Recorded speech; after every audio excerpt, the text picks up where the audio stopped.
country after 114-year-old Ethel Lang passed away on Thursday.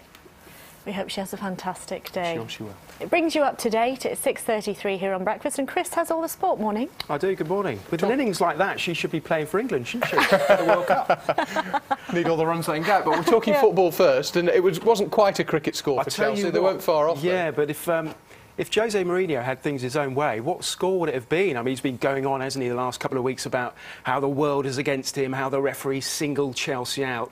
You wonder, it could have been 10, 12-0 if he'd had it all his own way. It was the perfect game, though, so says Chelsea boss Jose Mourinho.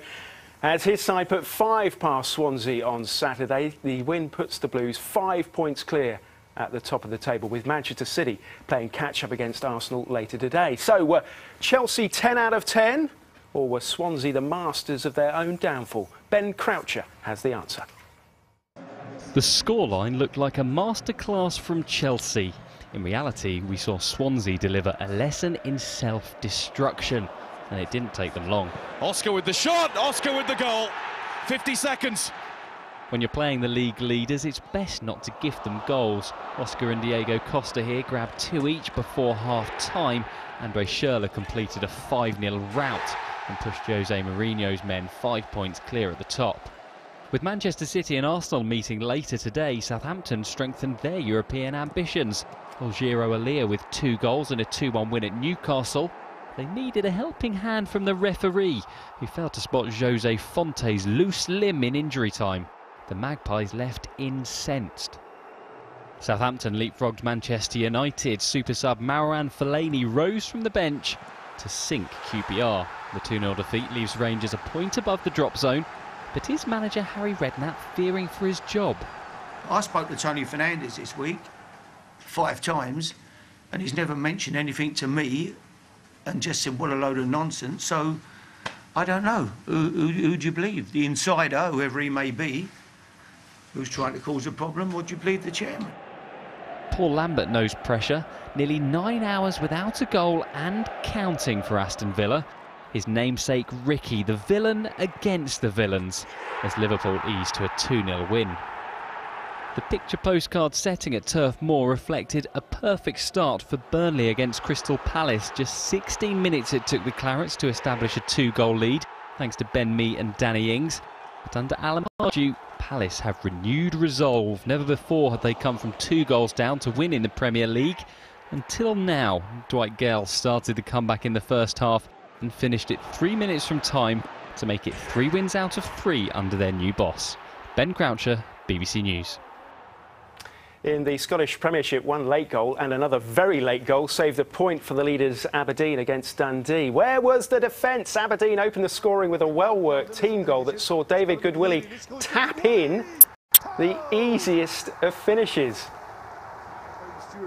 Dundee came back firing, though, with 3 unanswered goals, the best of which coming from Greg Stewart there.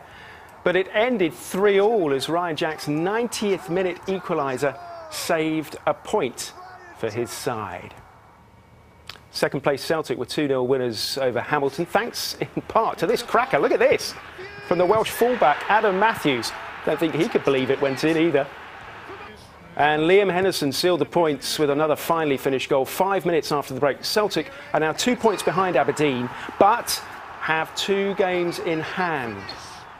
There was a big win for Wasps in Rugby Union's European Champions Cup as they beat Harlequins 23 points to 3 at the Stoop to move into second place in Pool 2, while Saracens, well, they powered past Munster in Pool 1. Patrick Geary reports. Nattering before the battering. There has been much talk about this fixture, but with continued European rugby on the line, words would only go so far. Wasps began quietly, letting Harlequins make the effort before picking their moment to interject. Christian Wade allowed a saunter over the Stoop, some important time in the spotlight with England's Six Nations selection in the week. Quins continued to have most of the ball, but when Wasps got their hands on it, they made it count. Joe Simpson ran them towards a 17-0 half-time lead. Harlequins never gave up the chase, but every alley they explored had a Wasp covering it. The scale of the visitors' efforts marked by the state of their once white shirts. They must find the energy from somewhere for their final crucial pool match. Munster are always noisy guests, but red flags proved red rags to Saracens. Their forwards charging earned enough space for their backs to show off. Wing Chris Ashton especially enjoys that. Sarries will get their big finish, all or nothing next week at Clermont. Patrick Geary, BBC News. OK, in other matches, Sale lost at home to Clermont Auvergne by 13 points to 22, remained bottom of their group. Leinster top pool 2 after picking up a bonus win over Castres.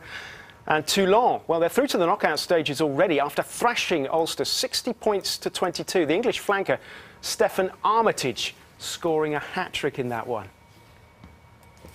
No rocket, but it's the world #1, Neil Robertson, taking on the former world champion Shaun Murphy in the final of the Snooker Masters later today. Robertson was in absolutely superb form. Hardly missed a pot yesterday against Ronnie O'Sullivan. The Australian won the last 3 frames to take the match and will go into the final looking for his second Masters title. In his semi-final, Shaun Murphy beat Mark Allen by 6 frames to 2. Murphy hit a century break to take a 5-2 lead before wrapping the match up. It keeps alive his hopes of a career Triple Crown. That's the World Championship, the UK Championship and the Masters. A few years ago, I could not compete in the tactical safety department of the game. That's something I've spent a lot of time working on, and part of the reason why I'm still here this week. But I think you've just got to mix a good tactical astuteness with good attacking play, and all I can do is do my shots as well as I can.